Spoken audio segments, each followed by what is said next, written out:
Good morning and welcome, Patriot Radio News Hour. I'm Joe Jaquint, CEO of the Patriot Trading Group, and welcome to Friday. Our toll-free number, 800-951-0592. The website at allamericangold.com. And thank you, everybody, no matter where you are tuning in, all you podcasters out there. Keep spreading the word, getting people informed. Phoenix, Colorado, you name it, all over the country. Heck, we are all over the world. That's right, Patriots gone global. So welcome to all of our listeners. It's another move higher in the gold markets. What a week. Now, it's not like gold's up $100 this week. I mean, it's a nice little week. But it's a week where we're watching gold rally as the 10-year note, as the bond market explodes higher this week. Matter of fact, the 10-year note now 2.7 and rising. Mortgage rates above 5%. Just a little digging here. When you have the gold markets rallying, when the bond market is when yields are rising in the bond markets, that is a huge signal. And we've seen it the last time, really, when you look at these things, you go back to the housing crisis, the financial crisis, all of those things. This is the way that investors, if you will, are saying, okay, yeah, this isn't, rates are rising, but not because everything's wonderful and the economy's so great and all of these things. This is showing you a lot of stress out in the marketplace. And Jason, I think a lot of people get it. The Fed's in a box. Inflation is going to be much worse. And where the Fed would have to get to as far as raising rates in order to actually fight the inflation, I don't think anybody out there thinks the Fed has the stomach for it, Jason. No, well, I mean, and Joe, it's this is the situation they created, and why do I get the feeling that behind the scenes, Joe, because really when it comes down to it, there's a lot of rich guys that own that central bank, and they're probably kind of smacking their lips at all the buying opportunities that are getting ready to come their way, right? Yeah, well, remember, the best buying opportunities isn't when the markets are raging higher. It's actually in the crashes. That's where all the opportunities are, and I think this will be no different, right? There's going to be the people that have prepared and understand what's coming are the ones that are going to be able to take the big advantage when this whole thing comes crashing down, right? I mean, this is just, let's face it, this is where guys like, Warren Buffett, and that's where they make all their money, right? They make all their money on the crashes. And I think we're getting ready here. There's so many places to go today, to talk about, can the Fed actually do what it's saying it's going to do? And by and large, everyone's saying no. Some people say as soon as the Fed's funds rate. So right now, we're at 0.25%. We know next month, okay, they're going to go 50 basis points. We know that. So that's 0.75. Right now, everybody kind of agrees that in June, it's another 50. Okay, so that's going to be at 1.25, and a lot of people are saying, hey, that's about it. Like, if the Fed tries to go to 1.5, the whole thing's gonna break. Goldman Sachs says the Fed funds rate has to be so much higher than 4% for the Fed to fight inflation that, Jason, essentially, they just can't do it. Yeah, man, they can do it. They have to choose. It's been pick your poison for a while, Joe. And you raise the rates, you crash the market. You keep the rates low and start printing money, then inflation just rages. And so I think they're trying to play a little bit of both sides as long as they can, Joe. But eventually, it's going to. Let me tell you right now. I think we're going to find out. We're going to learn. We're going to learn. I've said it forever. The Federal Reserve doesn't care about us. And as soon as they reverse course, you're going to see firsthand they really don't care. In other words, I guess what I'm trying to tell you is I think Goldman Sachs is right. The Fed doesn't have the stomach for it. They're going to go out and bail out their banker buddies. And I think they're going to, I don't think we get through the end of the year before the Fed pulls back and goes the other way. Joe, you can't expect anybody to buy a home. I just ran it. Let's just say you had a $400,000 mortgage. Because let's face it, an average home, it could be about $600,000. But regardless, if you get a mortgage for about $400,000 at 3%, you're at $1,900. And at 5%, you're at $2,400, Joe. And we're going to 6% next month. So that is why their interest rates won't go up very much. I think they can try to push it towards 1.5%, and then they're just going to pull the whole thing back. So, Joe, your October surprise, somewhere around that time is when those rates they're going to pull those rates and start printing like crazy.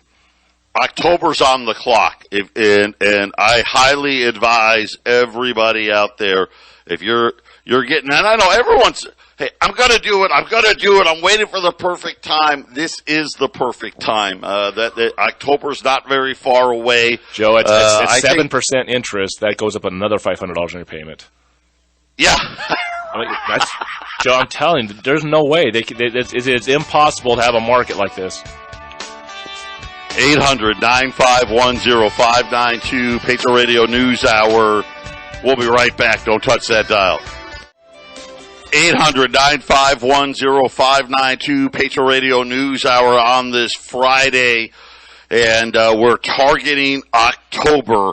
And remember, executive order from the Biden administration having the Attorney General, the Treasury Department, the Federal Reserve get ready for a digital currency, and they wanted 210 days.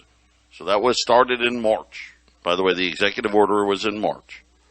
To have a legislative proposal for a digital currency. And again, I think this is just setting us up, right? They know, hey, we're going to pretend to fight inflation in May. We're going to pretend to fight it in June.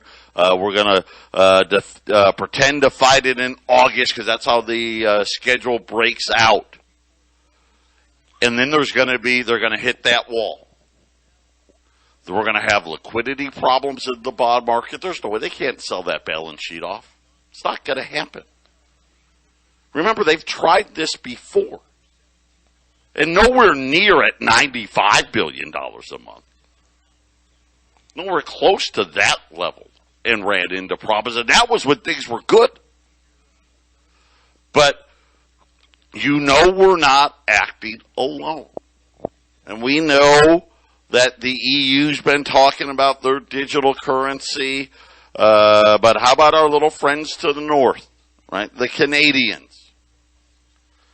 They are getting ready to do a couple of things. Number one, Canada's, Jason, getting ready to announce a 2-year ban on foreign people buying Canadian real estate, right? So they're trying to limit everybody swooping in. I got a funny feeling there's a lot of money that would love to swoop in and pick up that, because let's face it, Canada's what do they got? They got real stuff there. They've got agriculture, they got lumber, they've got oil, right? They've got things that are real. But the other big thing was something that was in the Canadian budget. And I don't know how I missed it. I got to think, it was actually Connie sent this to me because I had missed it.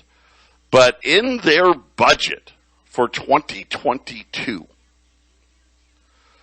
they put some things in there that really align with what we're proposing. The establishment of funding to create a central bank digital currency for Canada. So Canada now says, hey, we've got it in our budget. Of course, Joe Biden, through executive orders, got it in their budget.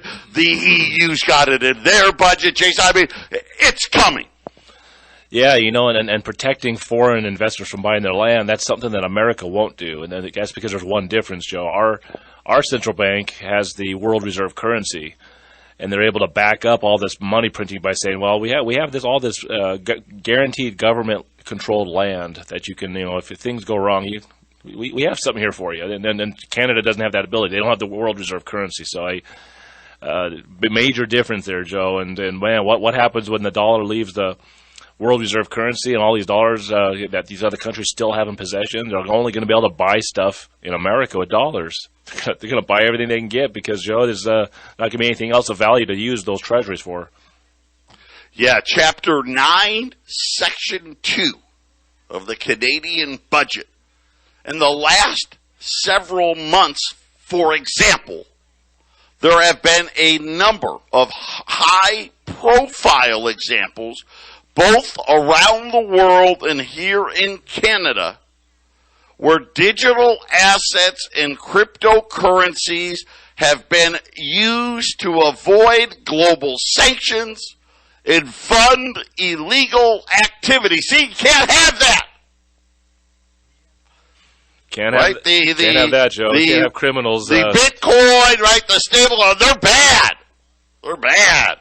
It's avoiding sanctions. It's all you people that want to do illicit activities. Same thing with cash, right? Cash bad. So the government in their 2022 budget is now intention to launch a financial sector legislative review focused on the digitalization of money and maintaining financial sector stability and security. Right now, remember, there's a couple things we've been hearing a lot lately. This global order of rules, right? This is what we've been hearing. You're hearing it from the Biden administration. You're hearing it from the EU. You're hearing it from Canada when they talk about the Russia-Ukraine. Russia's violating the global rules-based system that we have in place. We do. See, they're already well on, right? And it's part of, it just happened. All of a sudden, we got a global-based rule system, Jason. Yeah, and you got to just thrown in there. You got to translate some of the language. So, whether it was your term or it was on the article, Joe, illicit activities. We need to translate that from now on, Joe. That translates out to privacy. Illicit activity, privacy. That's all that is. Illicit activity, privacy. Amen to that. That is absolutely talking about you can't have privacy. When they talk about security, right? We need to maintain financial sector stability and security. That's code. For we need to track everything you do. Because we can't be secure if we don't know what you're doing. Because you could be going out there and, I don't know, buying bomb-making material, right? Or spreading false propaganda. Heaven forbid. You may be trying to rig elections. You could be doing anything. We got to know. The first phase of the review will be directed at digital currencies. We're going to propose $17.7 million starting in 2022 budget to the Department of Finance to lead the review. The review will exist. So this is what we're doing right now.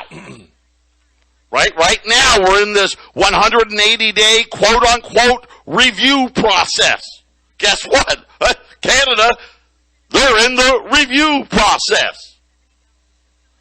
the factors, how to adapt the financial sector regulatory framework and toolbox. These guys and their tools. It's one tool. Debt, that's their toolbox. Don't let them fool you. Their framework and toolbox to manage the new digitalization risk. How to maintain the security and the stability of the financial system. See, here's what they know. If Bitcoin could truly be, and again, why I love them. All those stable coins, I love them. But you understand, it represents two things. Number one, the dollar's done. That's what it represents, really, truthfully. Hey, we don't like the dollar-based system. That's why that's the big part. Hey, we don't like it. We don't want to be manipulated by the bankers. At least that's what they told us that these coins were, right? Hey, we're not controlled by a central bank.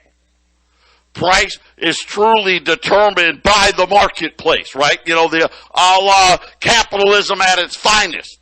You know, the invisible hand of Adam Smith, if you will. Of course, we're learning different, aren't we? I still believe. I have no proof of it. But I believe these central banks were behind the creation of this stuff from the get-go. And they just needed to work out all the kinks and all the bugs to it. But, you know, I don't know if we'll ever know. Well, Joe, and here's something else. The 180-day test, you know, why do I get the feeling there's a lot of old-timer bankers, you know, the old Rothschilds and the older Rockefellers sitting around saying, man, I wish we would have had digital currency during World War II. We could have really tested what it really means to have this out there. So why do I feel like they created an atmosphere in the world that's much like World War II, and now they're going to see how would countries warring against each other and in economic chaos and supply line shortages, who's going to get outside of our control with this digital money? Let's find out how it works. That 188-day test, Joe, that's the war. That's the Ukraine war and all the other quasi-wars that are going to be happening in the next 6 months. They're testing out how much economic control could we lose with digital currencies, or can we wrangle this thing and own it? That's what this test is. So think about this, right? Manage the new digitalization risk. That's code for, hey, if it's not controlled by government, then it's bad. That's what that means. Yep. Because, well, what? You could get taken. I mean, look at Bitcoin. It was 65,000. Then it was 30,000. Right? That's too risky. Now it's 40,000. Right? You can get taken. You can get your coin stolen. Criminals use it.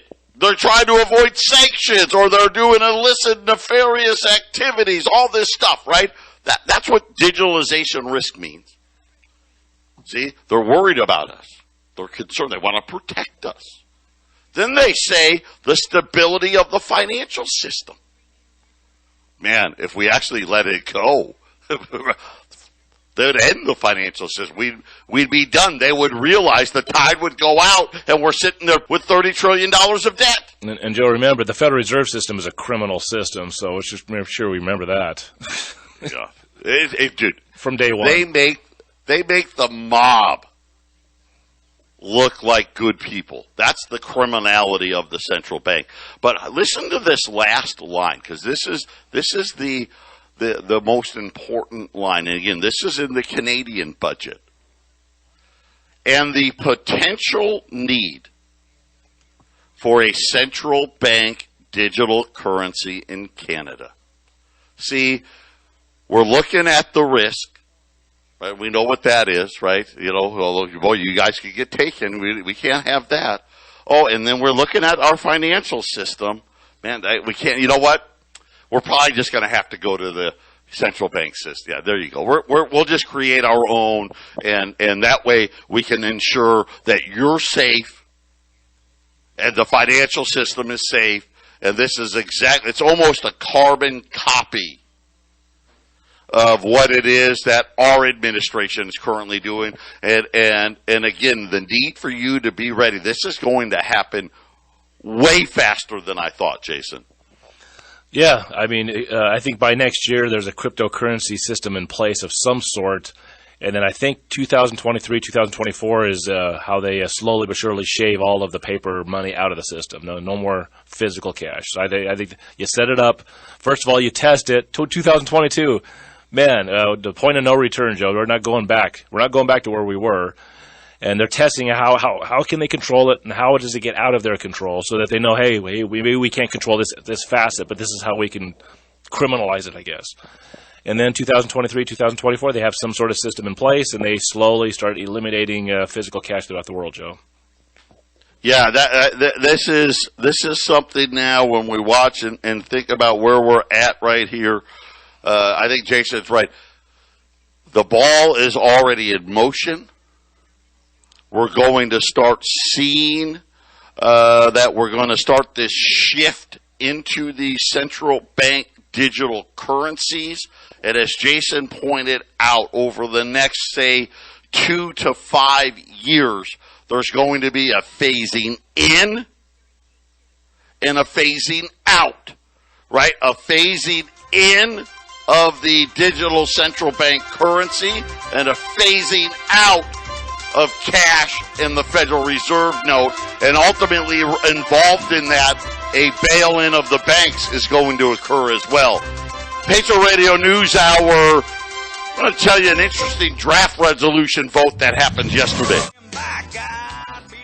800-951-0592. Gold, man, just a great week. All the moves in the interest rates and all the tough Fed talk.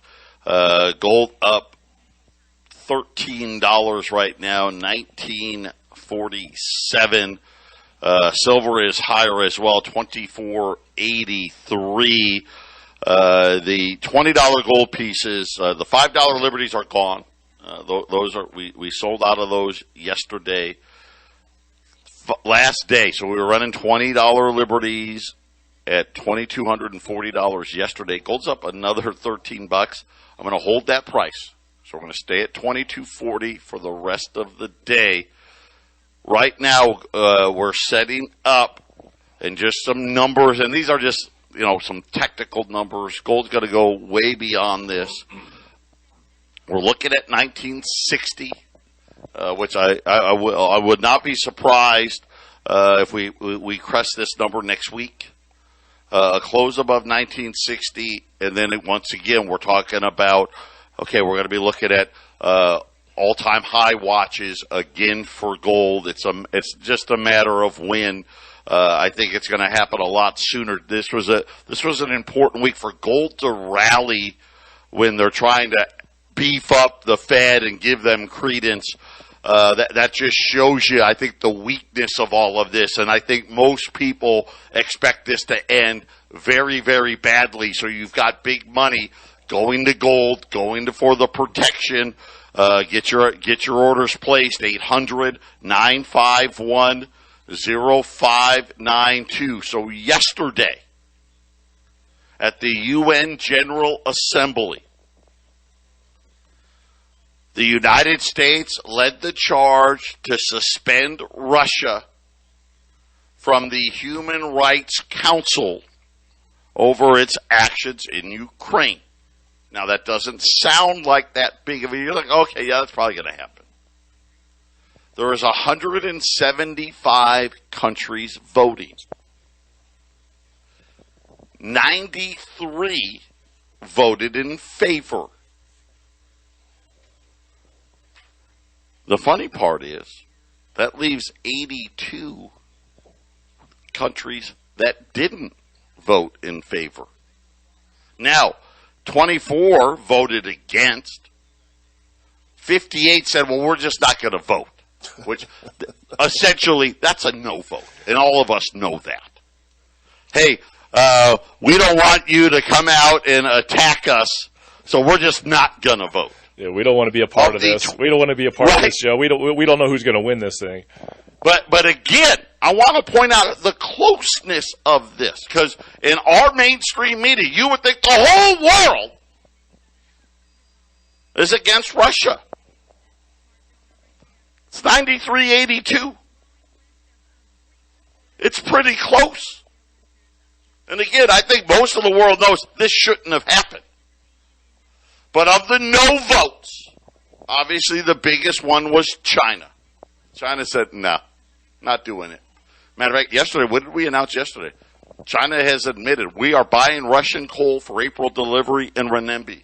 Oh, by the way, they said, starting in May, we're going to buy Siberian oil in renminbi. China was the leaders of the no. But let me give you the list of the countries that abstained. I'm not going to name them all. I just want to highlight some of them. You may have heard of a few of these countries. Brazil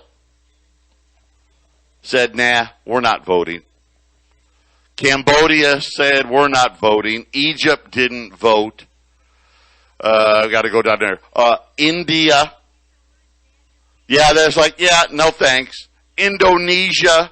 How about our good friends, the Iraqis? Nah, we're not voting. That's a big deal, and you'll understand why in a minute. Jordan, they said no thanks. Kuwait, they said, we're not that interested. Malaysia, how about this country? Maybe you've heard of it. Mexico said, no thanks. Mongolia, Nigeria, I'm getting to a point here. It'll take me a minute. Qatar said no thanks. Saudi Arabia said no thanks. Singapore said no thanks. The United Arab Emirates, Thailand, right? They all said nah. Now, a lot of these countries was OPEC because Iran said no, right? Russia said no. But Venezuela, right, they said no. In addition to pretty much every OPEC country said no thanks.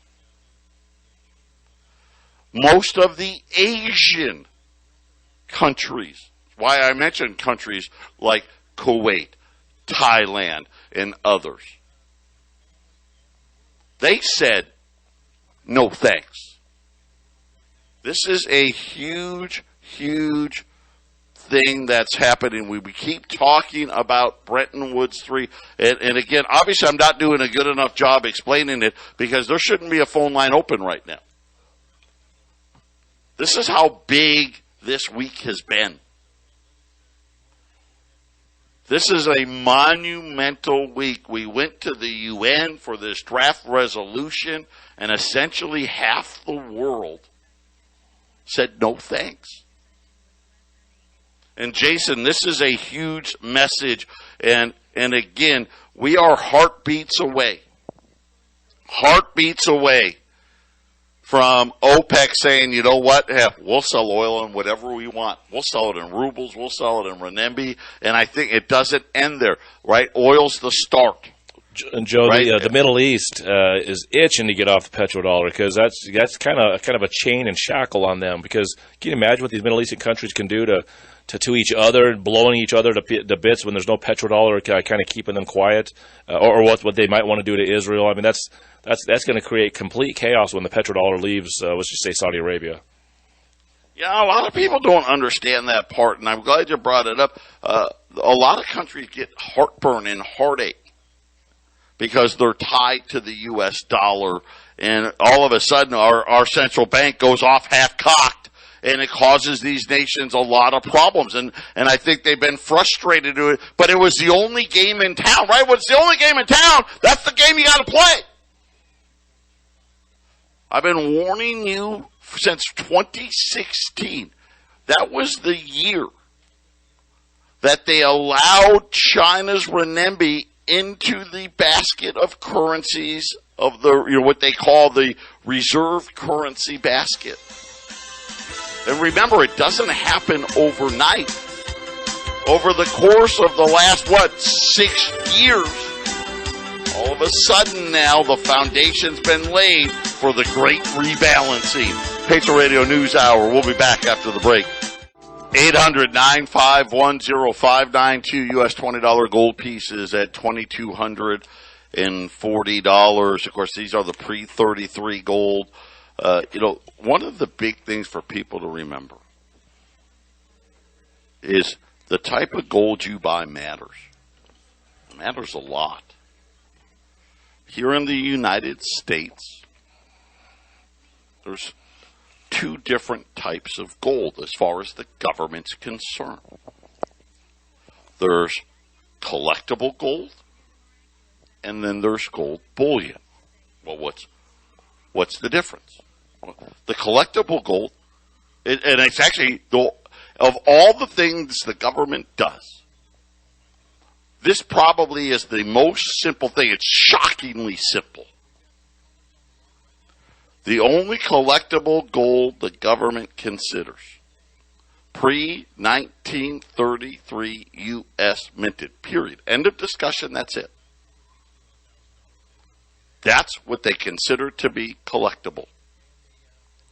Everything else, I don't care what it is, from a gold eagle to a maple leaf to a Krugerrand to a British sovereign, Chinese panda, bar, nugget, right? A chunk of gold with quartz and rock around it. Everything else is considered bullion. If you open a precious metals IRA, we do lots of those precious metals IRAs, you're only allowed to put bullion in it. In other words, I can put gold bars in it. I can put Canadian maple leafs in it. I can put gold eagles in it. But you know what I can't put in it? Pre-33 U.S. minted gold. That defies logic. It's minted by our own government, but we can't put it into our... It's the most private way to own gold. I say it all the time, why we love it, because you can buy it, sell it, trade it. I don't need your 1099. I don't need your Social Security number. I don't have to 1099 you. You're on your honor. You're on your own. But there's something else here. Now, they took the gold away from us, right, in 1933. And then, of course, they paid us 67 cents. Which at the time, 67 cents, that was a lot of money. 4%. Believe it or not. About 4%, Joe, is what they were giving people. Yeah, that's pretty good. Of course, 90 days, 180 days later, they said, it's now worth $35. Right? They didn't give us $35. And the funny thing is about this, then they made it illegal to own gold in this country. From 1933 all the way till the 70s when Nixon closed the gold window. Except for, there was one loophole. If you had a collectible coin, it's the only gold you could keep. Now, a lot of people say, well, the government won't confiscate gold again because gold isn't money anymore. Sounds logical. But what are we hearing about this digital money? What is and I mean everybody says it. It's going to be commodities back. Everybody's wondering and thinking that the Chinese or the Russians or they're going to back it with gold. I don't know if they will or not. I don't know. But if this does come to pass, and all of a sudden, hey, if you want your digital currency to be used globally, you better have gold behind it. There's a situation when you think about the size of our debts that the government may want that bullion gold back. Because as far as the government's concerned, well, the bullion stuff, it's worth about melt. That's what it's worth. Those collectible coins, though, hey, you know what? That's where all of us have our money. That loophole's going, it always remains. And I think, Jason, that's a huge difference. People need to factor it in when they're thinking about making gold purchases, because you can buy cheaper gold. There's cheaper gold out there. There is. It's not private. It's the way it's not. It's the way to go, definitely confiscatable, right, Jason? It's definitely the way to go. It's definitely the way to go. And I mean, and look what the Fed did. 1913, they got their power, and by 1933, 1934, gold was 35 instead of 20. And Joe, it took them 21 years. And look at this. Gold was basically around $1,100 in 2015. Now in 2022, it's $1,950. They did it in 7 years, Joe. It's about the same ratio, Joe. Look at that, right? Yeah, and you know, this is how scummy these guys are. Because they knew when they took it, they were going to revalue it. They're not going to give it to you. Now, if they confiscate gold, and I don't know that they will or they won't, but it's definitely a possibility. They'll pay you for it. And I mean, by the time that rolls around, I mean, gold going to be 3, 4, 5, 10,000, who knows, whatever. You'll get digital currency for it. The problem is then they're going to revalue it because that's why they'll take it. Hey, in order to pay, and let's be realistic here. A crash is coming. Our debt is 30. Really factor in the Federal Reserve's balance sheet. Our debt's $40 trillion and rising. With a crash, we all know what are we going to see. Forget about 50 trillion. We're going to see 60, 70, 80 trillion. In order for the digital Federal Reserve note to compete globally, they're going to need to revalue that gold price. You know it, and I know it. Patriot Radio News Hour. Wouldn't it be great to be able to have the gold when it gets revalued? There's only one way to do it, and that's 333 gold. We'll be back after the break. 800-951-0592. Digital currency is a given. The dollar's done. Cash is going to be over. All of you folks with the cash, large quantities of cash sitting at home, bad idea. Because you know when you need to bring it to the bank, there's going to be a form waiting for you. There's no doubt about that. The confiscation issue, I don't know. All I know is China loves gold. Russia loves gold. India loves gold. India Central Bank, they're buying like 20 tons a month now. All of OPEC loves gold. It makes a lot of sense. Hey, why should we use you? We've been using the dollar for since the 40s. Well, ours is backed by gold. Oh, okay. That's a good reason. The last time they confiscated gold, it was a 70% revaluation. You didn't get the 70%. I mean, if gold was 4,000, let's say, and this happened, and we don't know, we're speculating. A 70% revaluation would add, another $2,800 to the price of gold. Well, guess who benefited from the last confiscation? All the guys that had their collectible gold coins. And all of a sudden, the price of gold went up 70%. What do you think it did to the collectibles? That's why we love it so much. U.S. $20 gold pieces, right? 1866 to 1907, they're at $2,240. Gold's up again. Gold's had a great week this week. I know it's only, wasn't up a ton, maybe $10, $15, but up in the fact that the bond market's blowing out and the Fed's pretending to talk tough. It just tells you risk is on right now, and people are worried, and they're heading to the gold markets. 800-951-0592. And really quick, Jason, here's the power of gold. 3 weeks ago, not even, Russia announced that they would buy gold for a gram of gold for 5,000 rupees. Rubles, I'm sorry. And they were trying to protect the ruble because the ruble was getting kicked.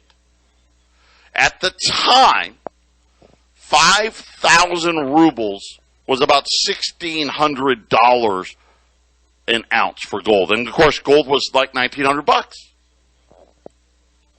Yesterday they announced we're done doing that.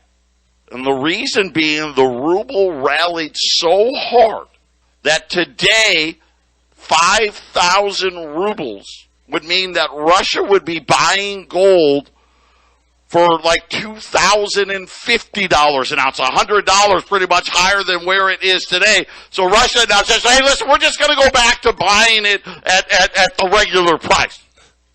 Sounds like experimentation, Joe. That's the power. Think about what's happening in Russia today. They're banned from everything. Business pulled out left and right, and yet the ruble today is actually a little bit higher than when the invasion started. That's the power of gold. That's why you own it right there. And Joe, I don't think there'll be confiscation. You know why? Because they've got the everything confiscation. It's called inflation. And even before it got bad last year, it was 2% or whatever per year. They can confiscate whatever they want. They just make you pay more for everything, Joe. So they don't need to confiscate gold. They confiscated gold the first time because it was competition to their new monetary system, Joe. That's why they confiscated it.